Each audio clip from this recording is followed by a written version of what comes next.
Each of you had your own unique difficulties with the hill. For some of you, the challenge was actually academics. You know, sometimes your grades don't give a real indication of what your greatness might be.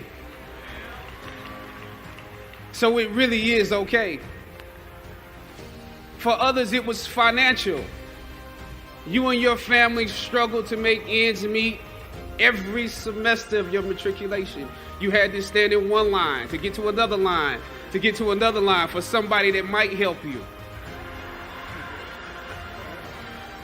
You had to work an extra job or two, but you're here. For a lot of you, not all, but a lot of you, your hardest struggle was social. Some of you never fit in. You were never as cool and as popular as you wanted to be, and it bothers you. So your social struggles here became psychological. Even though you made it up the hill, you carry the baggage of rejection with you, but you're here. Or some of you went through something traumatic. You made it to the top of the hill, but not without scars and bruises. Some of you fit in too much. But once you become accustomed to the climb, your mind opens up to the tranquility of the triumph. Oftentimes, the mind is flooded with realizations that were for some reason harder to come to when you were at a lower elevation. At this moment, most of you need some realizations because right now you have some big decisions to make. Right now, I urge you, in your breath, in your eyes, in your consciousness, invest in the importance of this moment and cherish it. Don't just swallow the moment whole without digesting what has actually happened here.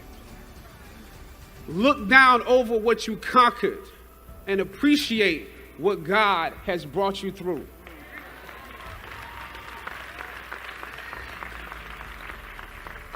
If you're walking today, you have to continue to do that. Everything that you fought for was not for yourself. It was for those that come after. I planted the seed and Apollos watered it. But God kept growing. God kept it growing. Yet and still, when you invest in a seed, watching it grow without you, that is a bitter pill to swallow. A bitter pill. Anybody that's ever been fired knows what I'm talking about. Even if you really don't want the job, when they let you go, it's like any breakup. You act like you don't care. I didn't need that damn job anyway. I didn't need them.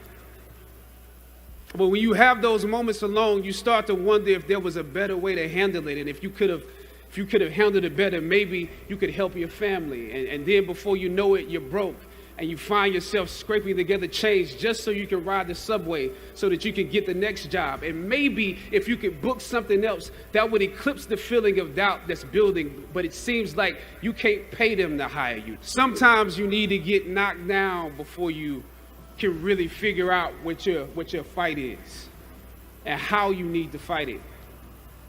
God says in Jeremiah, I know the plans I have for you. Plans to prosper you and not to harm you. Plans to give you hope and a future. Hear me well on this day. When you have reached the hilltop and you are deciding on next jobs, next steps, careers, further education, you would rather find purpose than a job or a career. Purpose crosses disciplines. Purpose is an essential element of you. It is the reason you are on the planet at this particular time in history. Your very existence is wrapped up in the things you are here to fulfill. Whatever you choose for a career path, remember the struggles along the way are only meant to shape you for your purpose. When God has something for you, it doesn't matter who stands against it.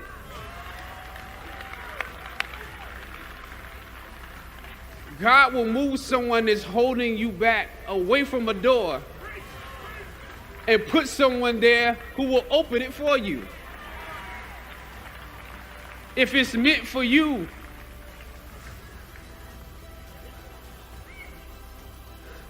I don't know what your future is, but if you're willing to take the harder way, the more complicated one, the one with more failures at first than successes, the one that has ultimately proven to have more meaning, more victory, more glory, then you will not regret it. Now, this is your time.